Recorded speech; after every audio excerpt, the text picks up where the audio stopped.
The British people have spoken, and the answer is we're out. The sun has risen on an independent, united kingdom. Brexit means Brexit. I've got my country back. Winston Churchill would be proud of us.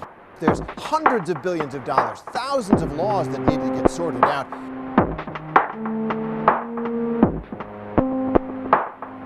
Angela Merkel declared that Britain's vote marked a watershed moment for European integration. 65% now think we'll get a bad deal. We need to deliver the benefits of leaving to the poorest in our nation. If we do not deliver frictionless trade, thousands of jobs will go.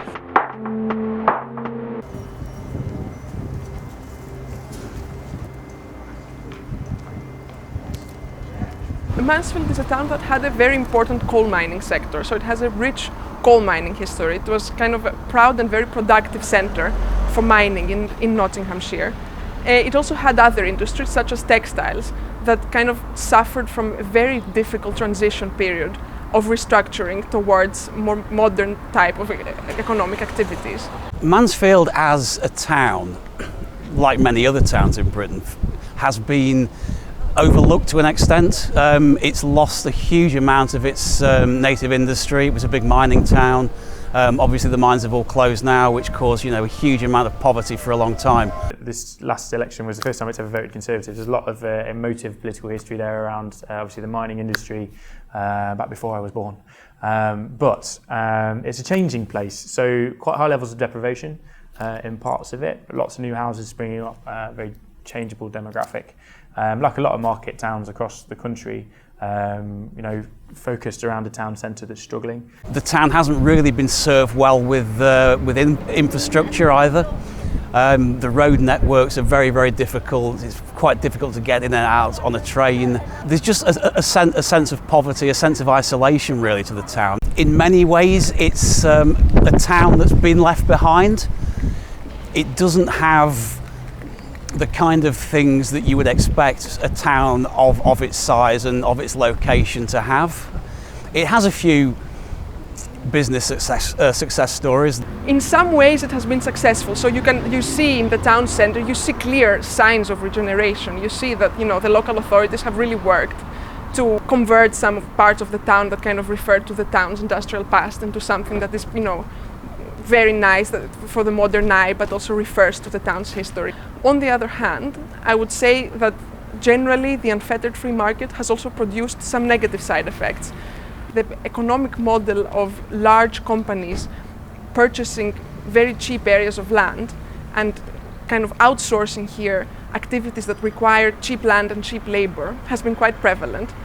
And that has been enabled in a way also by the ability to import cheap labor via agencies on zero-hour contracts, and predominantly from Eastern Europe.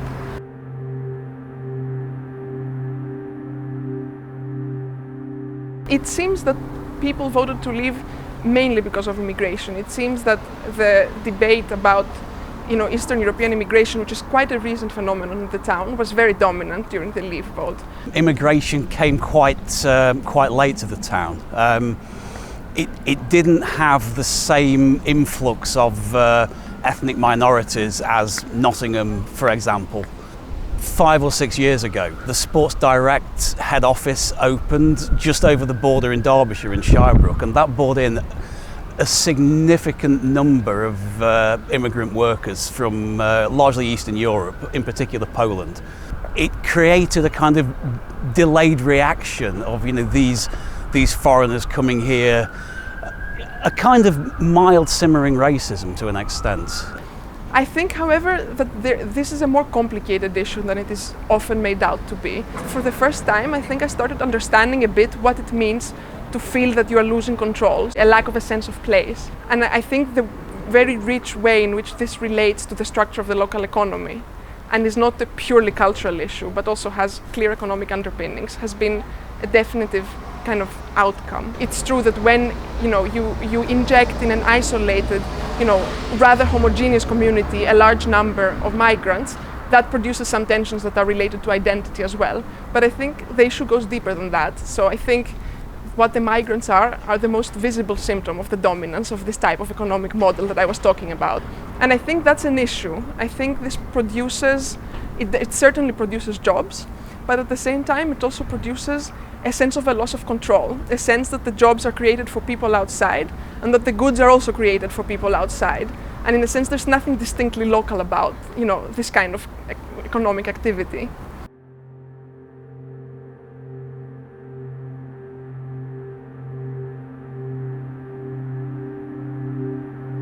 By far the biggest challenge for any business in any sector is access to skilled people. When you compare ourselves with the European cousins or other parts of the world, we're vastly underskilled.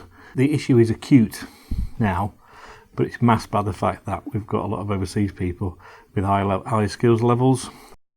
The weakness of the pound has meant that it's more attractive for people to buy things from the UK, but if they've not got a mechanism or the tariffs, additional tariffs on top of what we have to charge go up, then it makes us less competitive, so we lose the competitive advantage of having a weaker pound.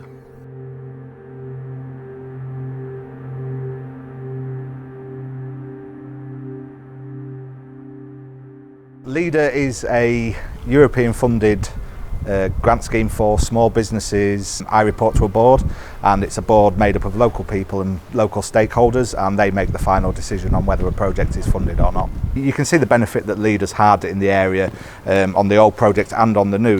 It's LEADER funding has literally changed people's lives. We're not entirely sure what's going to take LEADER's place, if there is going to be another scheme. So at the moment we haven't seen anything that's going to replace LEADER. The danger of Brexit kind of stems from the British tradition for very centralised governance. So I think the European regional development programs had a real effect in terms of giving to the local authorities and the regional authorities more of a say in policy formulation and implementation.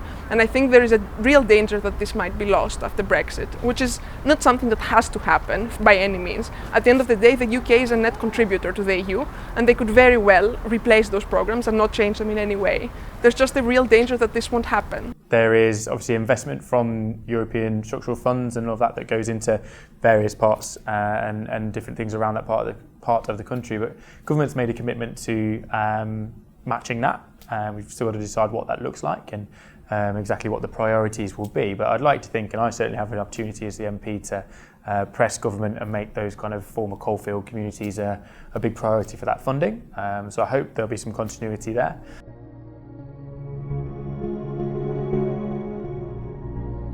It could have the potential to be, a real booming little town if the right things are done to help it thrive. I think what it needs is, a sustained campaign by central government to help lift its fortunes. It's not that they want to take the jobs from the Eastern Europeans and be employed themselves in the warehouse. I think what they want is for the warehouse to be complemented with other types of businesses that give them other types of prospects, and also just a sense of pride, kind of that what was lost with the collapse of the coal mines. But even if these kinds of companies leave, that alone doesn't mean anything. In fact, in the short term it will probably be difficult, because at the end of the day there are also locals employed in those places. So I don't think there's any guarantee that they're going to be replaced with something better. I think that for that to happen, you need to have very concerted policy effort to kind of help people kind of create enterprises or work in enterprises that valorize local resources.